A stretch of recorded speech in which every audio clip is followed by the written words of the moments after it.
आरक्षण में सुधार की बात की जा रही है, जंतर मंतर पे प्रोटेस्ट देखने को मिला, आपने भी उसके ऊपर कांग्रेस आरजेडी के लोग लगातार कह रहे हैं कि संघ और बीजेपी आरक्षण समाप्त करने की दिशा में आगे बढ़ रही है। अरे प्रभु, इन लोगों को हर चीज में राजनीति ही दिखती है। क्यों संघ, बीजेपी और हम लोग नहीं है क्या एनडीए में? और ये आरक्षण किसी के कहने से समाप्त होने वाली चीज है क्या? संवैधानिक अधिकार है ये। आरक्षण किसी को दी हुई खैरात नहीं है, ये संवैधानिक अधिकार है और दुनिया की कोई ताकत आरक्षण को कतई समाप्त नहीं कर सकती है। और जो लोग इसको समाप्त करने की सोच रखते हैं, कभी समीक्षा के माध्यम से, कभी सुधार के माध्यम से, उनको संभवतः ये पता ही नहीं है कि आरक्षण क्यों जरूरी है। आप जब शेड्यूल कास्ट, शेड्यूल ट्राइब्स की आप बात करते हैं, बहुत आसानी से कह देते हैं कि भाई इन लोगों को क्यों आरक्षण के साथ जोड़ा जाए, बट आज भी ऐसी घटनाएं होती हैं। खड़गे साहब के साथ क्या हुआ था? उस मंच पे गए थे, उस मंच का शुद्धिकरण किया गया ना। आज भी एक दलित युवक को घोड़ी पे चढ़ने से रोका जाता है, एक दलित लड़के को बारात निकालने से रोका जाता है। बड़े बड़े नेता जब मंदिर जाते हैं तो मंदिर को गंगा जल से धुलवाया जाता है। तो ये भेदभाव तो आज भी हो रहा है ना।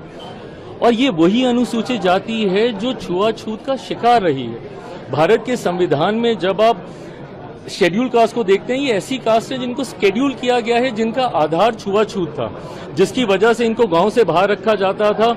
इनको छूना तो दूर की बात है, देखना तब पाप माना जाता था। ऐसे में मुख्य धारा के साथ जोड़ने के लिए, और क्या हम लोग उस लक्ष्य को पूरा कर पाए? नहीं कर पाए ना।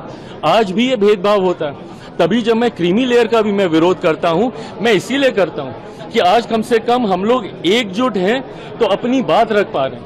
बट जैसे ही इसमें सब क्लासिफिकेशन होने लग जाएगा, जैसे ही इसमें क्रीमी लेयर की बात हम लोग करने लग जाएंगे, तो ताकत हम लोग की घटने लग जाएगी। और जैसे ही ताकत घटेगी तो धीरे धीरे करके संभवतः ऐसी सोच वाले लोग जो आरक्षण को समाप्त करना चाहते हैं, उनको ज्यादा बल मिलेगा।